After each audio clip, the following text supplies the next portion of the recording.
ಚಿಕ್ಕಮಗಳೂರಿನ ಪಿಡಬ್ಲ್ಯೂಡಿ ಗುತ್ತಿಗೆದಾರನ ಮನೆ ಮೇಲೆ ಐಟಿ ದಾಳಿಯನ್ನ ನಡೆಸಿದೆ.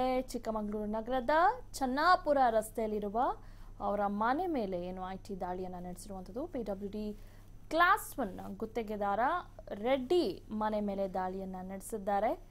ಎರಡೂ ಕಾರಿನಲ್ಲಿ ಬಂದಿರುವ 4 ಅಧಿಕಾರಿಗಳು ದಾಳಿಯನ್ನ ನಡೆಸಿದ್ದಾರೆ. ಸಿಎಂ ಎಂಎಲ್ಸಿ ಭೋಜೇಗೌಡ ಆಪ್ತರು ಆಗಿರುವ ರೆಡ್ಡಿ ಮನೆ ಮೇಲೆ ಐಟಿ ಅಧಿಕಾರಿಗಳು ದಾಳಿಯನ್ನ ನಡೆಸಿ ಈಗ ದಾಖಲೆಗಳನ್ನ ಪರಿಶೀಲನೆಯನ್ನ ಮಾಡೋದಕ್ಕೆ ಶುರು ಮಾಡಿದ್ದಾರೆ. ಹಾಸನದಲ್ಲೂ ಕೂಡ ಏನು ಸಿಎಂ ಆಪ್ತರಾಗಿರೋರ ಮನೆ ಮೇಲೂ ಕೂಡ ದಾಳಿಯನ್ನ ನಡೆಸಿದ್ದಾರೆ. ಸಿಎಸ್ ಪುಟ್ಟರಾಜು ಮನೆ ಮೇಲೆ ದಾಳಿಯನ್ನ ನಡೆಸಿದ್ದಾರೆ.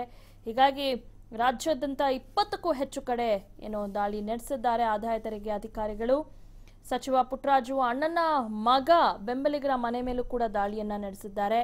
ಮಂಡ್ಯ ಮೈಸೂರಿನಲ್ಲಿರುವ ಮನೆ ಕಚೇರಿಗಳ ಮೇಲೂ ಕೂಡ ಪರಿಶೀಲನೆ ನಡೆಸಿದ್ದಾರೆ. ಈಗ ಚಿಕ್ಕಮಗಳೂರಿನಲ್ಲಿ ಬಂದು ಐಟಿ ಅಧಿಕಾರಿಗಳಲ್ಲೂ ಕೂಡ ದಾಳಿಯನ್ನ ನಡೆಸಿದ್ದಾರೆ. ಹಾಸನದಲ್ಲಿ ರೇವಣ್ಣ ಆಪ್ತ ಗುತ್ತಿಗೆದಾರ ಮನೆಗಳನ್ನ ಕೂಡ ಟಾರ್ಗೆಟ್ ಮಾಡಿ ಏನೋ ದಾಳಿಗಳನ್ನ ನಡೆಸ್ತಾ ಇದ್ದಾರೆ. ಸೊ ಗೊತ್ತಿಲ್ಲ ಮಧ್ಯಾಹ್ನದಷ್ಟೊತ್ತಿಗೆ ಯಾರೆಲ್ಲ ಮನೆ ಮೇಲೆ ದಾಳಿ ಮಾಡ್ತಾರೋ ಐಟಿ ಅಧಿಕಾರಿಗಳು ಅಂತ. ದ ಲಿಸ್ಟ್ ಕಂಟಿನ್ಯೂಸ್ ಅಂತಾನೆ ಹೇಳಬಹುದು. ಸೊ ಹೀಗಾಗಿ ಮುಂದಿನ ಹೋರಾಟ ಏನಾಗಿರಬಹುದು ಜೆಡಿಎಸ್ ಈಗಾಗಲೇ ಕುಮಾರಸ್ವಾಮಿ ಅವರು ಹೇಳಿದ್ದಾರೆ ಐಟಿಯನ್ನ ಅಸ್ತ್ರವಾಗಿ ಪ್ರಯೋಗಿಸುತ್ತಿದ್ದಾರೆ, ಬಟ್ ಆ ಅಸ್ತ್ರಕ್ಕೆ ನಾವು ಬೆದರೋಲ್ಲ ಅಂತ ಕೂಡ ಹೇಳಿದ್ದಾರೆ. ಇನ್ನೊಂದು ಕಡೆ ರೇವಣ್ಣ ಅವರು ಕೂಡ ಅದೇ ಮಾತನ್ನ ತಿಳಿಸಿದ್ದಾರೆ. ಚಿಕ್ಕಮಗಳೂರು ನಗರದ ಚನ್ನಾಪುರ ರಸ್ತೆಯಲ್ಲಿರುವ ಮನೆ ಅಂದ್ರೆ ಅವ್ರ ಮನೆ ಮೇಲೂ ಕೂಡ ಹಾಸನದಲ್ಲಿ ಗೆಲ್ಲಬೇಕು, ಮಂಡ್ಯದಲ್ಲಿ ಗೆಲ್ಲಬೇಕಂದೇಳಿ ಇಡೀ ದೇಶದಲ್ಲಿ ಚುನಾವಣೆ ನಡೀತಿದೆ. ಎಲ್ಲಾ ಟಿವಿಗಳಲ್ಲಿ ಓನ್ಲಿ ಹಾಸನ, ಮಂಡ್ಯ, ತುಮಕೂರು ಮಾತ್ರ ನೋಡಿಸ್ತಾ ಇದ್ದಾರೆ. ಎಷ್ಟು ಹಣವನ್ನು ಸುರಿತಾ ಇದ್ರೆ ಒಂದು ಅರ್ಥ ಮಾಡಿ. ಅಂತ ಟೈಮಲ್ಲಿ ಐಟಿ ಅಧಿಕಾರಿಗಳು ದಾಳಿ ಮಾಡಿದ್ರೆ ಯಾರ ಮೇಲೆ ದಾಳಿ ಮಾಡಿದ್ರೆ ಇವ್ರು ಯಾಕೆ ಕೋಪ ಆಗ್ಬೇಕು? ಏನ್ ಮಾಡಬೇಕಾಗುತ್ತೆ ಇವತ್ತು?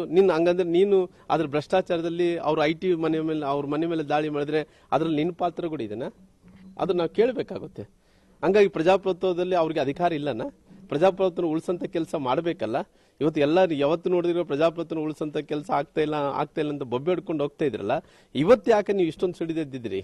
ಬಿಟ್ಬಿಡ್ರಿ. ಏನ್ ಎಲೆಕ್ಷನ್ ಆಗ್ಬೇಕಲ್ಲ, ಎಲೆಕ್ಷನ್ ಆಗ್ತತೆ. ಇವತ್ತು ಐಟಿ ದಾಳಿನೇ ಆಗಬಾರ್ದು, ಭ್ರಷ್ಟಾಚಾರದ ಇವತ್ತು ಐಟಿ ದಾಳಿ ಆಗ್ಬೇಕಂದ್ರೆ ಎಲ್ಲ ಹಣ ಅಲ್ಲಿ ಬಂದಿರ್ತದೆ, ಅಲ್ಲಿ ಇನ್ಫಾರ್ಮೇಶನ್ ಇರ್ತದೆ, ದಾಳಿ ಆಗುತ್ತೆ. ಅದ್ರಲ್ಲಿ ತಪ್ಪೇನಿದೆ?